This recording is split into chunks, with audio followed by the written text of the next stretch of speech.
الحمد للہ رب العالمین والصلاة والسلام علی رسولہ الامین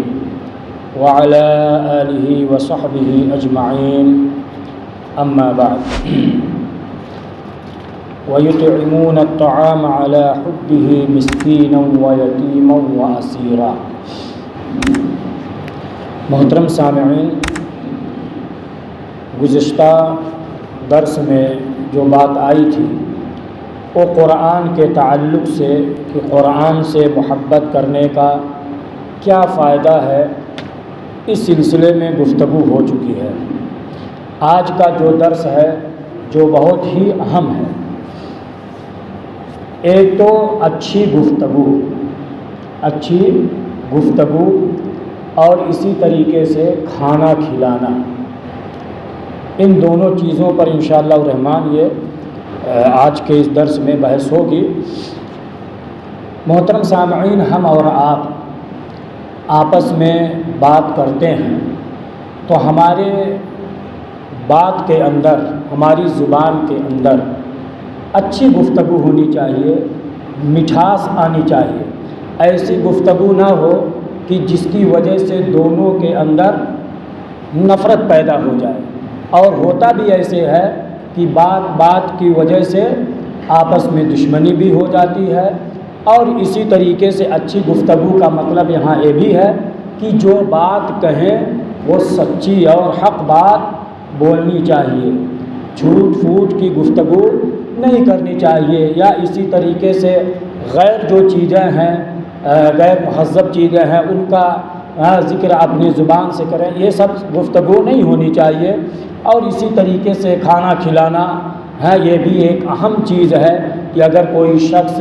کسی یتیم اور اسی طریقے سے مسافر اور کسی کو کھانا کھلاتا ہے تو اس کا کیا فائدہ ہے، انشاءاللہ الرحمن اس سلسلے میں آگے باتیں آ رہی ہیں۔ اور اسی طریقے سے کسی کوی نے کہا تھا کہ ایسی بانی بولیے من کا آپا کوئے، ایسی بانی بولیے من کا آپا کوئے، اورن کو شیتل کرے آپوں شیتل ہوئے۔ ٹھیک ہے،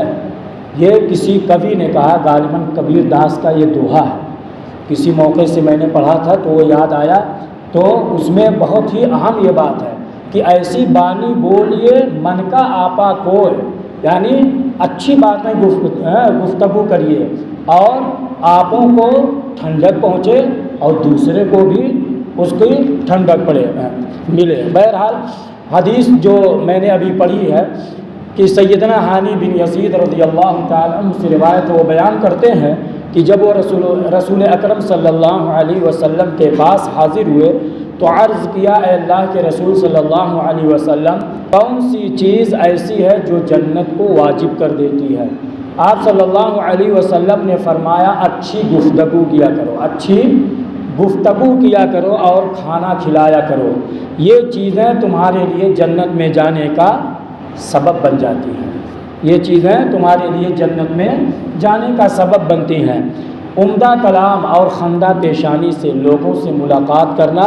دخول جنت کا سبب ہے، یعنی اچھی بات اور اسی طریقے سے خندہ پیشانی کے ساتھ ہنس مکھ کر کے ایک دوسرے سے ملاقات کرنا یہ دخول جنت کا سبب ہے۔ ایسا نہ ہو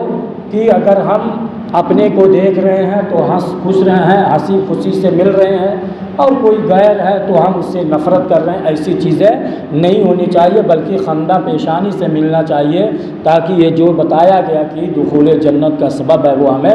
مل سکے۔ سہل بن سعد رضی اللہ تعالی عنہ سے روایت وہ بیان کرتے ہیں کہ رسول اکرم صلی اللہ علیہ وسلم نے فرمایا،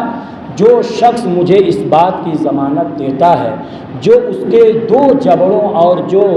اس کی دو ٹانگوں کے درمیان ہے، یعنی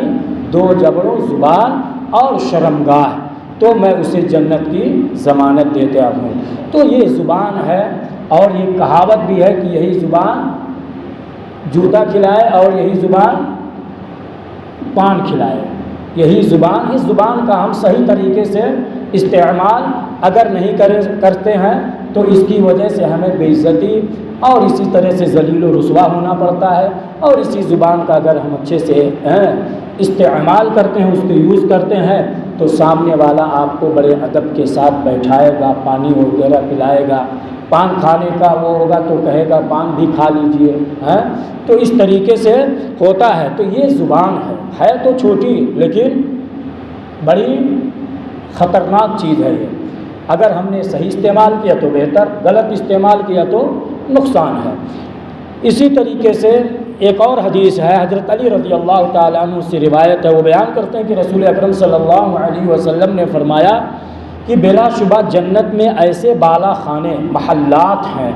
جن کا باہر کا حصہ اندر سے دیکھا جا سکتا ہے اور اندرونی ماحول باہر سے دیکھا جا سکتا ہے۔ ایسا محل ہے کہ اندر سے باہر کا اور باہر سے اندر کا یہ ہم دیکھا جا سکتا ہے، ہم وہاں جنت کے اندر یہ دیکھ سکتے ہیں۔ ایک دیہاتی کھڑا ہوا اور اس نے عرض کیا، اے اللہ کے نبی صلی اللہ علیہ وسلم، یہ محل کن لوگوں کے لیے ہے؟ آپ صلی اللہ علیہ وسلم نے فرمایا، یہ ایسے لوگوں کے لیے ہے جنہوں نے اچھی گفتگو کی، کھانا کھلایا، روزوں کی پابندی کی اور رات کو اس وقت رضائے الہی کی خاطر نماز ادا کی جب لوگ سو رہے ہوتے ہیں، جب لوگ سو رہے ہوتے ہیں۔ اس میں کئی چیزیں ذکر کیا کہ اچھی گفتگو ہے، اسی طریقے سے کھانا کھلانا ہے، روزوں کی پابندی ہے، اور رات میں جب لوگ سو رہے ہوں وہ بندہ اٹھ کر کے آ کر کے اللہ کی رضا کے لیے وہ عبادت کرتا ہے، نماز پڑھتا ہے۔ اور اسی طریقے سے ایک اور حدیث ہے کہ آگ سے بچو، اگرچہ کھجور کے ایک ٹکڑے کے ذریعہ سے ہی ہو، یعنی اس کا صدقہ کر کے، بس جو یہ بھی نہ پائے تو اچھی گفتگو کے ذریعہ، یعنی جو اگر کھجور کا صدقہ نہ کر پائے تو اچھی گفتگو کے ذریعہ سے وہ یہ چیز حاصل کر سکتا ہے۔ اسی طریقے سے حضرت ابو ہریرہ رضی اللہ تعالی عنہ سے روایت و بیان کرتے ہیں کہ رسول اکرم صلی اللہ علیہ وسلم نے فرمایا کہ اچھی بات یہ صدقہ ہے، اچھی گفتگو کرنا یہ بھی صدقہ ہے۔